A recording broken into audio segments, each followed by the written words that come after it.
Dear student, स्वागत है आप सभी का हमारे ऑनलाइन क्लास प्रतियोगिता संसार में।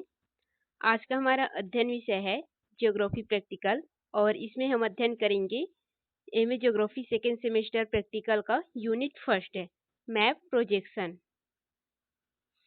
इसमें हम मैप प्रोजेक्शन का थ्योरी प्लस जो उसका डायग्राम वगैरह है वो सभी कंप्लीट और फाइल इसका कैसे बनाना है आपको ये पूरा कंप्लीट बताएंगे और उसका आप नोट भी स्क्रीनशॉट ले लेंगे, पूरा कंप्लीट मिलेगा ये। तो चलिए क्लास स्टार्ट करते हैं।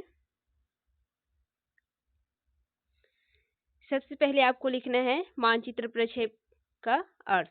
जैसे कि फर्स्ट में आप लोग देखें यूनिट 1 मैप प्रोजेक्शन, ये आपको फर्स्ट जो डायग्राम पेज रहता है उसमें डालना है। इसके बाद आपको लाइनिंग पेज मिलेगा, आपके प्रैक्टिकल के जो लाइनिंग पेज है उसमें यहाँ से आप स्टार्ट करेंगे। मानचित्र प्रक्षेप का अर्थ है, मीनिंग ऑफ मैप प्रोजेक्शन। ये अब मानचित्र प्रक्षेप क्या है ये आपको लिखना है। यहाँ पर मानचित्र प्रक्षेप क्या है ये लिखा हुआ है, इसको आपको फर्स्ट में लिखना है। इसके बाद क्या करना है, इसका एक परिभाषा यहाँ पर लिखा हुआ है, इसको लिख देना है। इसको स्क्रीनशॉट कर लीजिए। फिर अगले पेज में चलते हैं हम लोग। फिर आ जाता है उसकी परिभाषाएं। मानचित्र प्रक्षेप की परिभाषा, तो आपको ये जो परिभाषाएं दी हुई है इसको लिखना है उसके नीचे में, ठीक है। इसको भी स्क्रीनशॉट ले लीजिए। यदि वीडियो साफ नहीं आ रहा होगा तो आप अपना वीडियो जो क्वालिटी है उसको बढ़ा लीजिए, इसमें भी प्रभाव पड़ता है। तो ये हो गया मानचित्र प्रक्षेप की परिभाषा। फिर अगला जो टॉपिक है वो उसमें लिखेंगे मानचित्र प्रक्षेप की आवश्यकता क्यों है, इसको लिखना है आपको। तो ये मानचित्र प्रक्षेप की आवश्यकता क्यों है ये आपका नेक्स्ट पेज रहेगा। फिर इसके नीचे जो पैराग्राफ आपको लिखना है वो लिखेंगे, पहले इसको स्क्रीनशॉट कर लीजिए। इसके बाद है मानचित्र प्रक्षेप से संबंधित जो आवश्यक चीजें हैं, अक्षांश रेखा, देशांतर रेखा और जो अक्षांश देशांतर रेखा का भूजाल है जिसको हम क्या बोलते हैं, भूग्रिड बोलते हैं, उसको लिखना है। तो इसको मैं थोड़ा सा समझा दूंगी, जहाँ पर समझाने लायक होगा वहां पर ये हम लोग इसमें देखेंगे भूग्रिड, अक्षांश देशांतर रेखा, इसकी जानकारी। तो सबसे पहले आपको अक्षांश रेखा की जानकारी देना है जो पैरेलल होती है यानी कि समानांतर होती है। ये इस प्रकार से पूर्व से पश्चिम दिशा में रहती है ये, या पश्चिम से पूर्व दिशा में खिंची हुई रहती है ये। और ये क्या है, एक काल्पनिक रेखा है।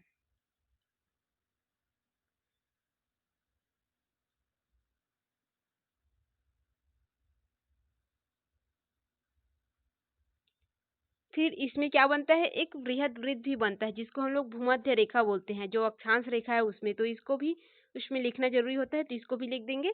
इसके बाद होता है एक अश्व अक्षांश जिसको बोलते हैं, 30 से 35 अंश अक्षांश जहाँ पर होता है उसको हम लोग क्या बोलते हैं, मध्य पेटी या अश्व अक्षांश बोलते हैं। इसको भी उसके बारे में लिखना है।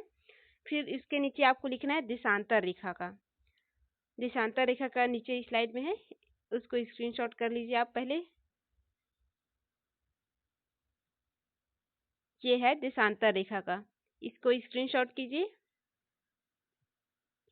अब देशांतर रेखा जो है इसमें ये जो अंश दिया हुआ है इसको आप लिखना नहीं भूलेंगे, क्योंकि नहीं लिखेंगे तो दिक्कत हो जाता है इसमें। तो आपको ये जो देशांतर रेखा है ये इसका थ्योरी है और ये डायग्राम है, तो डायग्राम को आपको डायग्राम शीट में ही बनाना है। फिर आ गया भूग्रिड। तो भूग्रिड क्या होता है, ये जो देशांतर और अक्षांश रेखा देखे हैं उसी के जाल को हम लोग क्या बोलते हैं, भूग्रिड के नाम से जानते हैं।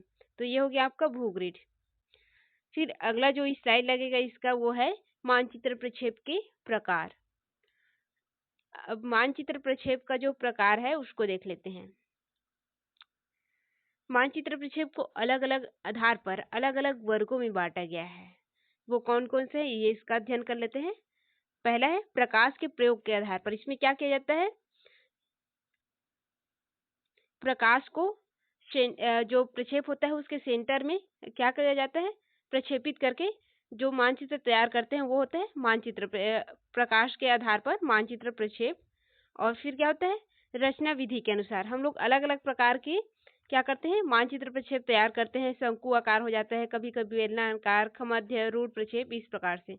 तो ये रचना विधि के अनुसार हो जाता है। फिर है गुण के आधार पर, जैसे कि यथाकृतिक है, संक्षेत्र प्रक्षेप है, शुद्ध दिशा प्रक्षेप है, ये क्या हो जाता है, गुण के आधार पर। इन सभी का हम लाइन बार इसका अध्ययन करेंगे। पहले इसको स्क्रीनशॉट कीजिए अपने फाइल के लिए। फिर नेक्स्ट पेज में चलते हैं। प्रकाश के प्रयोग के आधार पर मानचित्र प्रक्षेप के प्रकार। तो इसमें कितने प्रकार के होते हैं? ये 2 प्रकार का होता है। एक क्या होता है? संदर्भ मानचित्र प्रक्षेप और एक होता है असंदर्भ मानचित्र प्रक्षेप। आपको ये दोनों लिखना है। इसके बाद नेक्स्ट जो पेज है वो है रचना विधि के अनुसार मानचित्र प्रक्षेप के प्रकार। इसमें आ गए हम। इसमें आपके रचना विधि के अनुसार पर मानचित्र प्रक्षेप का जो प्रकार है वो कौन सा है? फर्स्ट, शंक्वाकार प्रक्षेप। इसके भी कई प्रकार है, यानी कि उप वर्गीकरण हुआ है, जिसका हम आगे अध्ययन करेंगे। पहले आपको शंक्वाकार प्रक्षेप के बारे में थोड़ा सा इंट्रोडक्शन लिखना है, फिर उसका डायग्राम बना देना है डायग्राम पेज में। फिर अगला जो रहेगा वो रहेगा शंकु प्रक्षेप के प्रकार। जो आप लोग 1 मानक अक्षांश वाला शंकु प्रक्षेप पढ़ते हैं, 2 मानक अक्षांश वाला शंकु प्रक्षेप पढ़ते हैं, बौन प्रक्षेप और बहुशंकु प्रक्षेप, ये सभी क्या है? ये शंकु प्रक्षेप का उप वर्गीकरण है, यानी कि शंक्वाकार प्रक्षेप का प्रकार है ये। तो सबसे पहले हम लोग इसके बाद क्या लिखेंगे? शंकु प्रक्षेप के इंट्रोडक्शन के बाद उसका प्रकार लिखेंगे। प्रकार में फर्स्ट क्या हम लोग अध्ययन करेंगे? 1 मानक अक्षांश वाला शंकु प्रक्षेप, यानी कि 1 स्टैंडर्ड पैरेलल कोनिकल प्रोजेक्शन, इसका अध्ययन करें। जो 1 स्टैंडर्ड पैरेलल कोनिकल प्रोजेक्शन है, इसमें आपको इसका अर्थ लिख देना है। फिर इसका एग्जाम्पल डालेंगे। ये इसका एग्जाम्पल दिया हुआ है। इसका डायग्राम जो है अगले पेज में है, पहले इसको स्क्रीनशॉट कीजिए। ये है आपका 1 मानक अक्षांश का एग्जाम्पल और इसके बाद आएगा इसका डायग्राम। तो ये इसका एग्जाम्पल लिख लेंगे, फिर इसके सामने रहेगा डायग्राम। ये है 1 मानक अक्षांश का डायग्राम, जो एग्जाम्पल अभी देखे हैं उसका डायग्राम है ये, ठीक है। फिर हम लोग चलते हैं, सेकेंड कौन सा प्रकार था? 2 मानक अक्षांश, 2 स्टैंडर्ड पैरेलल कोनिकल प्रोजेक्शन। तो ये आ गया हमारा 1 मानक अक्षांश की उपयोगिता या उसका गुण दोष जो भी है वो आ गया यहाँ पर। इसके बाद हम लोग लिखेंगे 2 मानक अक्षांश वाला शंकु प्रक्षेप, यानी कि 2 स्टैंडर्ड पैरेलल कोनिकल प्रोजेक्शन। अब इसके बारे में थोड़ा सा इंट्रोडक्शन फिर से लिखना है, जैसे फर्स्ट में लिखे हैं वैसे ही। इसके बाद आपको इसका एग्जाम्पल लिखना है, और ये जो एग्जाम्पल है हम आलेखी विधि से सॉल्व किए हैं। अब इसमें कोई डायग्राम बनाने में समस्या आ रहा होगा तो डायग्राम बनाना भी सिखाएंगे। पहले इसमें आपके फाइल के लिए नोट पहले आपके तक शेयर कर देते हैं। ये है उसका डायग्राम 2 मानक अक्षांश का। स्क्रीनशॉट कीजिए इसको।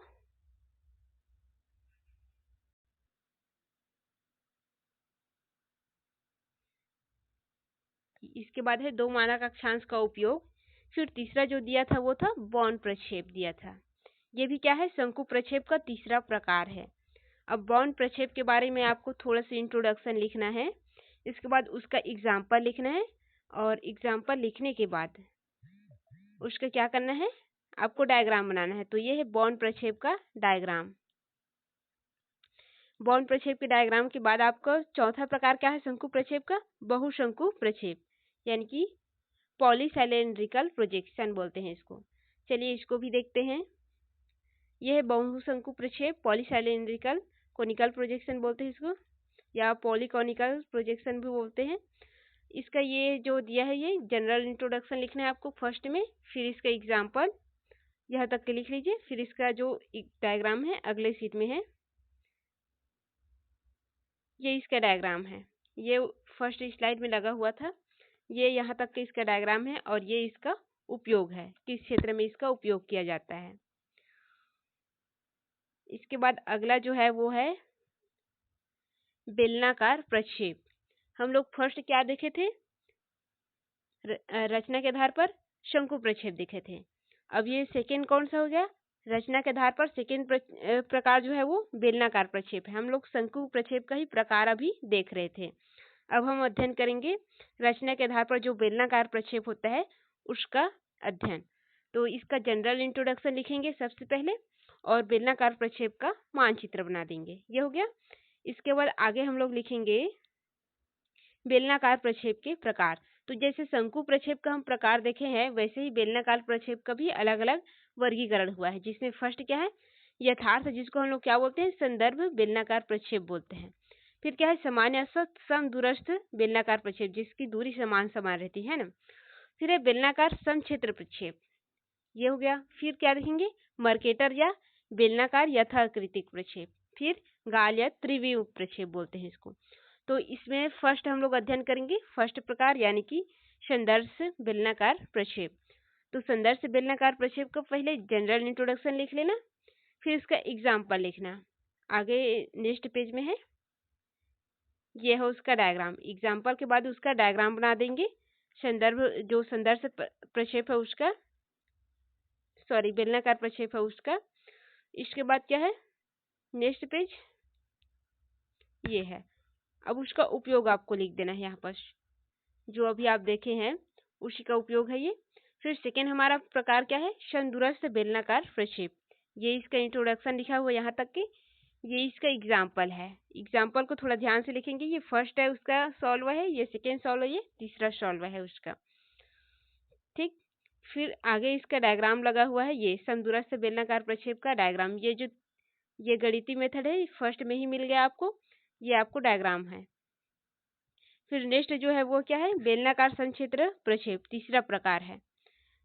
तो बेलनाकार समक्षेत्र प्रक्षेप का ये इंट्रोडक्शन जो है, जनरल इंट्रोडक्शन यहाँ पर लगा हुआ है इस साइड में। फिर इसका एग्जाम्पल दिया है ये। तो एग्जाम्पल में ये इसका फर्स्ट मेथड है गणितीय, सेकेंड और ये थर्ड, ठीक है। इधर से लिखते आना है, फर्स्ट सेकेंड और ये थर्ड, इसका सॉल्यूशन है ना, इसी का सेकेंड वाला सॉल्यूशन इधर है। फिर अगला स्लाइड में इसका डायग्राम दिया हुआ है, ये है बेलनाकार समक्षेत्र प्रक्षेप का डायग्राम। इसके बाद इसका उपयोग नीचे दिया हुआ है, ये इसका उपयोग है। फिर नेक्स्ट जो है वो है मर्केटर प्रक्षेप। मर्केटर प्रक्षेप का ये जनरल इंट्रोडक्शन, इसका एग्जाम्पल ये दिया है। और नेक्स्ट है इसका जो गणितीय मेथड है वो है, सॉल्यूशन जो किए हैं वो पूरा यहाँ तक के है, ठीक। इसका डायग्राम अगले पेज में मिल जाएगा। इतना आपको लिखना है बढ़िया नीचे तक के। फिर नेक्स्ट आप लोग करेंगे डायग्राम पेज में इसका कार्य, ये है। ये तो आप पिछले स्लाइड में मिल गया था, ये आपका डायग्राम था जो बचा हुआ था। तो इसको आप लोग क्या करेंगे, डायग्राम शीट में बनाएंगे मर्केटर प्रक्षेप को। फिर नेक्स्ट जो है वो है इसका उपयोग, मर्केटर जो प्रक्षेप है उसका उपयोग ये दिया हुआ है। फिर है गाल प्रक्षेप। तो गाल प्रक्षेप ये संशोधित प्रक्षेप है बेलनाकार प्रक्षेप का। तो इसके बारे में कोई जनरल इंट्रोडक्शन नहीं डाले हैं ये, क्योंकि ये सेम रहता है। फिर ये है इसका एग्जाम्पल। इसको पर्टिकुलर एक एक क्लास में समझाएंगे भी, और इसका वाइवा भी आपको वाइवा के लिए तैयार भी कराएंगे। पहले इसका पीडीएफ वो कर लीजिए ताकि आपको फाइल बनाते बन जाए। फिर नेक्स्ट में पेज है इसका हल। तो ये आपका फर्स्ट है, ये सेकेंड है और ये तीसरा है। इसको सही तरीके से लिख लेंगे आप लाइन बार। और ये इसका डायग्राम है गाल प्रक्षेप का। फिर नेक्स्ट जो है वो है खमध्य प्रक्षेप। आपके रचना के आधार पर आप क्या देखें, शंकु आकार प्रक्षेप देख लिए, बेलनाकार प्रक्षेप देख लिए। अब तीसरा क्या है, खमध्य प्रक्षेप आ गया, यानी कि जेनिथल प्रोजेक्शन आ गया। अब जेनिथल प्रोजेक्शन का आपको क्या देखना है, जनरल इंट्रोडक्शन देखना है। फिर इसका वर्गीकरण देखना है जिसमें संदर्श और असंदर्श प्रक्षेप रहता है। यह हो गया। अब हम देखेंगे ध्रुवीय जो खमध्य प्रक्षेप का एक एग्जाम्पल देख रहे हैं, क्योंकि इसमें बहुत सारा है और ज़्यादा हम लोग करेंगे तो हमारा फाइल को क्या हो जाएगा, थोड़ा दिक्कत हो जाएगा। तो हम लोग एक ही एग्जाम्पल लिए हैं ध्रुवीय खमध्य प्रक्षेप का। तो पोलर जेनिथल इक्वेटेंस प्रोजेक्शन, इसको हम लोग एग्जाम्पल में लिए हैं। तो इसका ये जनरल इंट्रोडक्शन और ये इसका एग्जाम्पल है। नेक्स्ट में इसका डायग्राम लगा हुआ है ध्रुवीय खमध्य प्रक्षेप का। ये इसकी गणितीय मेथड है और ये इसका डायग्राम है। इसके बाद है ये कंप्लीट हो गया। तो इसको हम अगले स्लाइड में, यानी कि इसको हम लोग पढ़ा के भी बताएंगे। अभी आपके फाइल के लिए नोट भेज दिए हैं क्योंकि बहुत सारे बच्चे इसके लिए कमेंट कर रहे थे। तो आज के लिए इतना ही, धन्यवाद।